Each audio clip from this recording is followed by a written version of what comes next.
benci ya. Jadi jangan pernah lu komen di YouTube gua, Timothy Ronald tuh adalah motivator. Gue itu sama sekali, gue paling jauh ya. Motivator nggak ada yang ngomong kata-kata kasar seperti gue. Gue ini cuma sharing apa yang gue alamin ya. Jadi ini based on real apa yang gue alamin, gue sharing ke kalian. Motivasi itu gue bilang sih, motivasi itu tai, cuma sesaat. Lu nonton ini ya, lu ikutin aturan hidup gue, besok lu udah berubah dengan sikap lama lu yang bodoh itu lagi. Ketika ada influencer yang kayak halo begini, lu pikir oh iya ya bener juga ya dia. Padahal lu nggak tahu hidupnya dia seperti apa, apakah dia gembel atau enggak. Ya lu dengerin terus. Fokus, konsisten, disiplin, persistence.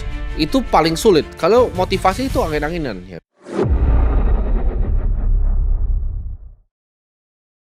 Oke, jadi di video kali ini gue akan mau sharing tentang 7 aturan hidup gue ya. Jadi kalau kalian tanya hidup gue itu punya aturan atau enggak, kemarin gue sempat bikin video tentang 7 aturan uang.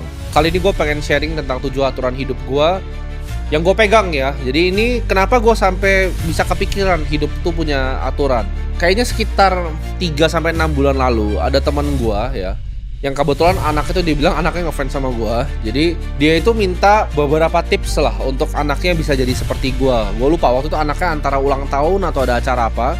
Dia bilang, bro bisa tolong nggak kasih dong aturan di hidup lu tuh apa biar anak gue bisa jadi seperti lu. Jadi daripada kebuang cuma untuk sarannya anak teman gue pakai untuk sharing ke kalian aja 7 aturan hidup gue. Yang pertama, aturan hidup gue adalah selalu haus belajar ya. Kalau gue sebutnya kadang gue tuh adalah pembelajar profesional. Jadi setiap hari gue tuh belajar. Gue kalau pengen tahu tentang suatu, gue selalu belajar. Jadi jangan jadi orang yang tidak mau belajar ya. Mikir lu paling pinter, percayalah lu bukan orang paling pinter. Tapi belajarnya harus dengan cara yang spesifik ya. Contoh gini, bukan berarti lu baca 100 buku lu akan jadi lebih pintar. Itu kesalahan yang kebanyakan orang lakukan. Mereka main ke Gramedia aja, beli buku ngasal, mereka baca, ya kan? Oh, oke, mau belajar misalnya trading crypto, cari buku trading crypto. Oh, yang tulis siapa nih? Nggak tahu nih namanya. Ya, tapi gue beli. Begitu dia selesai baca, ya kan? Dia ngerasa, oh, gue dapet ilmu nih. Terus dia datang lagi ke Gramedia, baca lagi, dapat ilmu. Itu namanya masturbasi mental, gue bilang. Jadi setiap kali lu mau konsumsi suatu informasi, contohnya kayak gini mungkin seliweran di TikTok gitu kan, atau misalnya di Instagram Reels kalian. Ketika kalian nonton ada orang misalnya podcast atau ada orang ngadep sini tuh sambil ngeliat kamera gitu, lu stop dulu ya, lu stop dan lu mikir orang ini siapa sih? Kayak lu baca buku. Oke, Intelligent Investor ditulis Benjamin Graham, dia gurunya Warren Buffett. Tapi kalau lu belajar investasi saham sama orang nggak jelas, ngapain lu dengerin gitu? Misalnya ada buku ya, buku trading crypto, lu lihat yang nulis siapa? Oh, ini orang goblok gitu yang nulis, kenapa gue baca bukunya? Kalau yang tulis tuh orang goblok, gue makin goblok dengan baca bukunya. Sama seperti opini yang lu dengar yang seliweran di sosmed. Filtrasinya sederhana. Apakah hidup dia adalah hidup yang gue mau? Kalau jawabannya enggak, ya jangan dengerin. Karena pemikiran dia itu yang buat dia sampai di taraf hidup dia itu, paham nggak? Jadi kalau lu belajar dari orang yang salah, ya, lu cuma ngeliat, oh kayaknya nih orang bijak nih, kayaknya nih orang bener. Tapi lu lihat hidupnya, kok gembel ya? Gue nggak mau loh hidup gembel. Kok dia nggak bilangnya sederhana ya? Oh, dia punya konsep tentang obligasi begini, konsep tentang kripto begini. Tapi kok rumahnya gembel ya gitu? Karena pemikiran dia itu yang bawa dia sampai ke level itu ya. Kalau itu bukan level yang lu mau ya lu jangan dengerin gitu. Kalau ada konglomerat ngasih tahu lu tentang ini, oh dia oke, uangnya 10 triliun, mau ngasih tahu lu tentang cara bikin uang, ya lu dengerin. Misalnya, oh ini cara bikin uang begini, tapi hidupnya cuma dari endorse sama AdSense, cuma 100 juta sebulan dapat uang, ya lu jangan dengerin gitu ya. Jadi selalu haus belajar, tapi penting sekali untuk lu bisa filtrasi ya. Lu bisa filter apa yang lu mau pelajarin dan apa yang lu mau buang. Nah ini aturan kedua gua ya. Percaya pada mimpi kalian tanpa keraguan. Jadi gini, orang itu kan banyak yang mau achieve sesuatu yang hebat di hidupnya, tapi nggak semua orang mau melakukan hal-hal yang sulitnya ya. Ketika sudah mulai sulit mereka quit gitu. Bisnis mulai sulit sedikit mereka quit ya. Trading crypto sulit sedikit mereka quit, mereka menyerah. Orang yang gampang menyerah ini adalah manusia paling sampah di dunia menurut gue pribadi ya. Orang bilang kenapa lu nggak pernah gagal Tim, kenapa lu sukses di semua yang lu kerjain? Gue bukan masalah sukses di semua yang gue kerjain, gue itu cuma nggak pernah nyerah ya. Gue nggak pernah quit. Gue gak pernah bilang oke, gue nyerah ya di sini. Kayak lu main game ya, lu main game misalnya gampang gitu ya, lu pakai cheat code easy gitu, lu bantai-bantai semuanya. Seru nggak gamenya? Enggak. Sesuatu yang seru di kehidupan tuh datang dari sesuatu yang sulit lu kerjakan. Apa yang bikin misalnya orang yang bisa misalnya main piano itu hebat gitu? Karena sulit, nggak semua orang bisa. Gak semua orang bisa. Latihannya tuh sulit sekali. Seperti misalnya main basket. Latihan tuh sulit sekali. Untuk sampai level NBA, latihannya tuh sulit sekali. Tapi orang yang bisa sampai ke level NBA itu yang dari kecil tuh punya mimpi. Dia punya mimpi, oke, gue pengen jadi pemain NBA. Lalu dia gak pernah patah dengan mimpinya. Kayak gue punya mimpi, gue pengen jadi orang paling kaya. Tapi mimpinya itu gak pernah patah. Mau gue achieve atau gue gagal tuh gak masalah. Tapi mimpi gue gak pernah ragu sama mimpi gue sendiri. Jadi jangan cuman karena hidup itu udah kasih sulit sedikit lu menyerah. Orang yang seperti itu lu gak akan jadi apa-apa. Karena game yang sulit diselesaikan itu justru yang memberikan satisfaction yang paling tinggi. Itu memberikan lu kesenangan yang paling tinggi ketika lu berhasil conquer sesuatu yang sulit, bukan yang mudah. Aturan ketiga, ya, ambil aksi yang konsisten dan fokus. Di sini gue ngomong motivasi itu tai. Gue paling benci ya. Jadi jangan pernah lu komen di YouTube gue, Timothy Ronald tuh adalah motivator. Gue itu sama sekali, gue paling jauh ya. Motivator nggak ada yang ngomong kata-kata kasar seperti gue. Gue ini cuma sharing apa yang gue alamin ya. Jadi ini based on real apa yang gue alamin, gue sharing ke kalian. Motivasi itu gue bilang sih, motivasi itu tai, cuma sesaat. Lu nonton ini ya, lu ikutin aturan hidup gue, besok lu udah berubah dengan sikap lama lu yang bodoh itu lagi. Ketika ada influencer yang kayak halo begini, lu pikir oh iya ya bener juga ya dia. Padahal lu nggak tahu hidupnya dia seperti apa, apakah dia gembel atau enggak. Lalu lu dengerin terus. Fokus, konsisten, disiplin, persistence. Itu paling sulit. Kalau motivasi itu angin-anginan, ya, bisa sehari ini lu motivasi, besok motivasi hilang. Lu cari motivasi lagi dari orang lain gitu. Lu mau ikut seminar motivasi lagi, tapi besoknya hilang lagi. Kenapa? Karena lu bukanlah manusia yang disiplin. Manusia yang disiplin tuh manusia yang bisa makan tai setiap harinya. Dia nggak akan capek. Setiap hari makan tai pun dia akan makan tai. Orang yang bisa taruh kepalanya ke bawah ya, dia bisa nunduk kerja doang tanpa orang lain perlu tahu apa yang dia kerjakan dalam waktu yang sangat panjang, itu akan menang. Jangan lu baru bisa belajar trading dikit udah langsung Insta story pasang lu punya chart itu kan kayak lu udah hebat. Keep your heads down gitu. Tundukin kepala lu, belajar seninya, lakukan dalam jangka waktu yang sangat panjang dan lu pasti akan sukses. Aturan hidup gue yang keempat ya, nikmati kegagalan. Maksudnya nikmati kegagalan ini apa? Gue juga dari dulu ya, dari cerita hidup gue, zaman gue masih jualan pomade, itu udah diambil bea cukai segala macam. Itu gue nggak anggap itu sebagai kegagalan, tapi belajar. Setiap kali gue berinvestasi, setiap kali gue trading sesuatu yang gue rugi, gue belajar justru dari kegagalan ini apa yang harusnya nggak gue lakukan. Ketika zaman dulu gue main game, kalau kalah gue selalu pikir apa yang gue lakukan salah ya. Harusnya ada yang gue bisa lakukan dengan benar. Ketika gue main basket, ya, shoot gue nggak masuk, gue pikir, wah kenapa ya waktu itu shoot gue nggak masuk? Oh kaki gue kayaknya kurang kuat nih lompatnya. Gue latihan kaki habis itu. Gue selalu fokus improve dari kegagalan gue. Jadi kegagalan itu adalah hal yang biasa dan itu harus dinikmati. Kalau lu mau ikutin aturan hidup gue, lu mau ikutin aturan hidup lu, mau suka-suka gitu ya. Tapi aturan hidup gue adalah kegagalan itu adalah sesuatu yang lu harus nikmati. 5. Nah ini penting ya, bangun network yang luas. Maksudnya apa? Kita itu tidak bisa hidup sendiri. Mau lu bilang lu yang paling jago, belum tentu ya. Selalu ada orang yang lebih jago, lebih hebat, lebih pintar di luar sana. Dan fungsinya kita sebagai manusia itu apa? Kita dari dulu tuh saling membantu ya, satu dengan yang lainnya. Ada yang satu bisa bercocok tanam, ada satu yang bisa berburu. Ini semua jadi sebuah ekosistem, jadi sebuah komunitas. Lo harus punya network ya, lo harus punya mentor yang bisa ngajarin lo.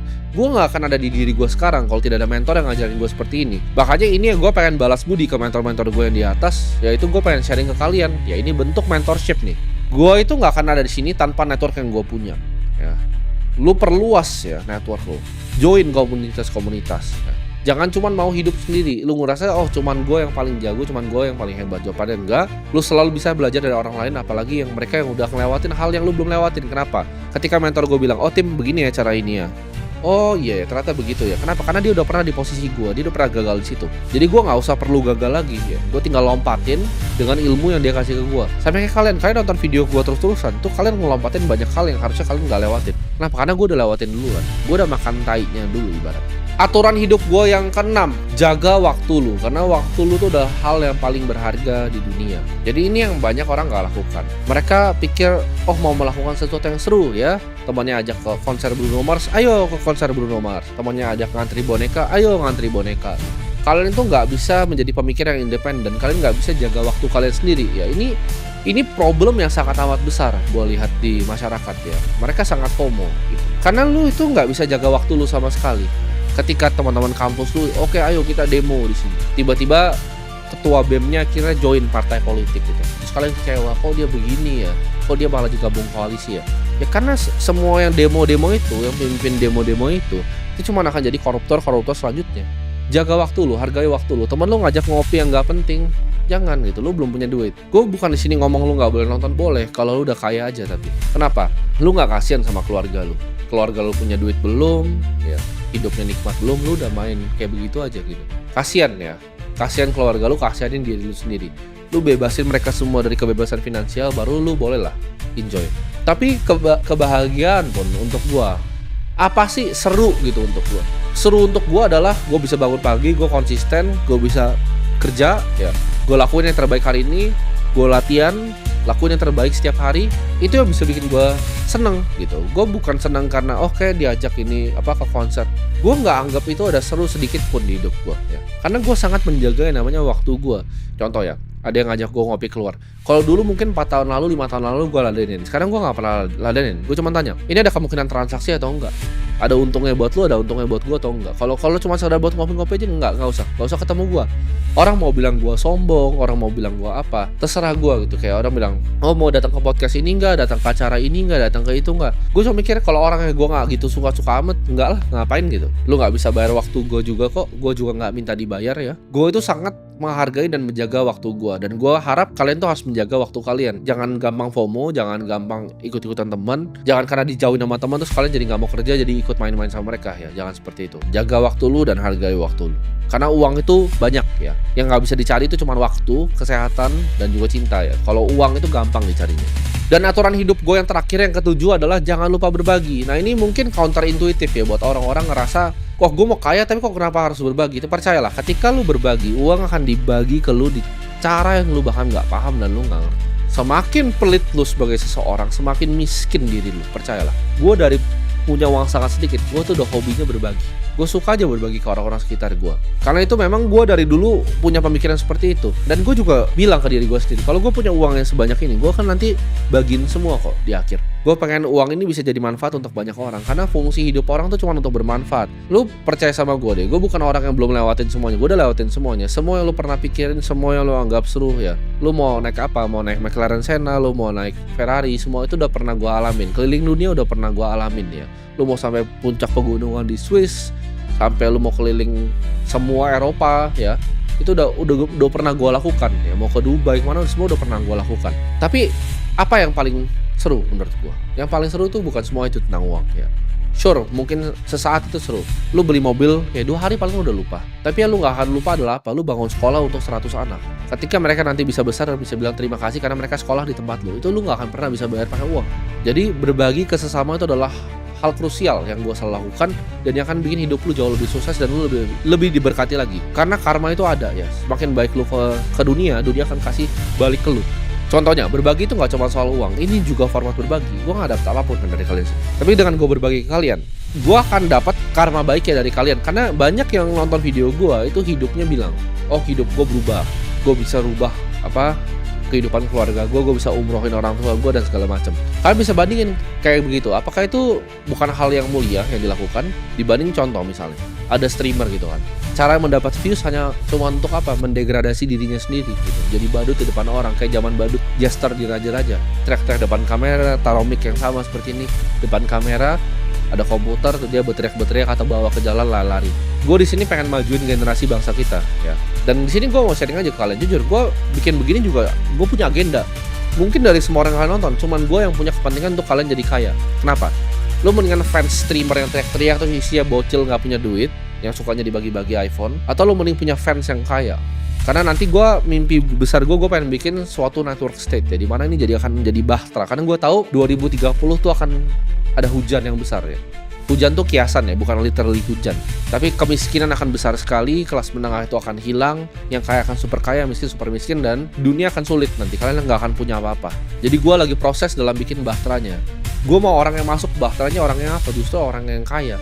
Gue males ladenin orang yang memang nggak mau belajar. Jadi si edukasi yang gue bikin di sini ini adalah sistem filtrasinya ya. Jadi gue itu punya agenda untuk kalian tuh hidupnya berubah dan kalian jadi kaya. Karena gue lebih mending fans kaya dibanding fans yang nggak punya duit. Dan gue ngomong apa adanya di sini ya. Gue ngomong ini semua nggak cuman hanya berbagi, tapi gue juga punya agenda di balik kalian semua.